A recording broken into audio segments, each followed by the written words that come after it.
Penuntun Saat Teduh Sinode Gereja Kristen Jakarta, Jumat 10 September 2021. Tidak semua sama.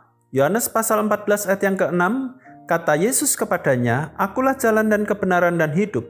Tidak ada seorang pun yang datang kepada Bapa kalau tidak melalui aku." Kisah Para Rasul 4 ayat yang ke-12, dan keselamatan tidak ada di dalam siapapun juga, selain di dalam Dia, sebab di bawah kolong langit ini tidak ada nama lain yang diberikan kepada manusia yang olehnya kita dapat diselamatkan.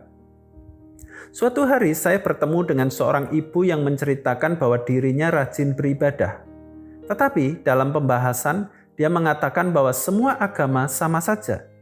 Semua kepercayaan sama-sama mengajarkan jalan yang lurus. Semua agama memiliki jalan menuju surga. Seperti istilah banyak jalan menuju Roma. Baginya terlalu arogan jika ada satu agama yang menyatakan sebagai kebenaran satu-satunya yang mendapatkan keselamatan. Pandangan ibu ini adalah pandangan pluralisme agama. Pandangan yang berkembang seiring dengan berkembangnya toleransi beragama. Dan ternyata saya menemukan tidak sedikit dari orang Kristen yang memiliki pandangan seperti ibu tersebut. Bagi pandangan seperti ini, Yesus bukanlah satu-satunya pusat dan sumber keselamatan sehingga tidak perlu untuk memberitakan Injil kepada orang lain. Dalam nas renungan hari ini, Yesus menyatakan bahwa Dia adalah jalan dan kebenaran dan hidup. Tidak seorang pun sampai kepada Bapa jika tidak melaluinya. Sebuah pernyataan yang sangat tegas akan jalan memperoleh keselamatan. Hanya Yesus jalan menuju kepada Bapa. Keselamatan hanya melalui Dia saja. Di dalam Kisah Rasul pasal yang keempat ayat yang ke-12 menyatakan dengan jelas bahwa keselamatan hanya melalui Kristus Yesus. Tidak ada satupun orang yang dapat menyelamatkan selain Yesus Kristus. Ini adalah Injil kebenaran yang harus selalu dipegang dalam iman Kristen.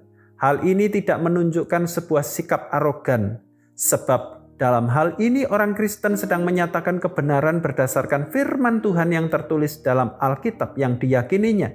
Justru dengan menyatakan kebenaran ini, kita sedang menyatakan kasih kepada sesama yang membutuhkan jalan keselamatan. Saudaraku, hanya Yesus satu-satunya jalan keselamatan. Ini adalah pernyataan yang tegas, yang tidak dapat disangkali, karena Allah sendiri yang memberikan dan mengerjakan keselamatan itu. Dunia membutuhkan Kristus sebagai jalan terang menuju keselamatan. Jangan lagi ditipu oleh berbagai godaan untuk mengacaukan kebenaran tentang keselamatan ini.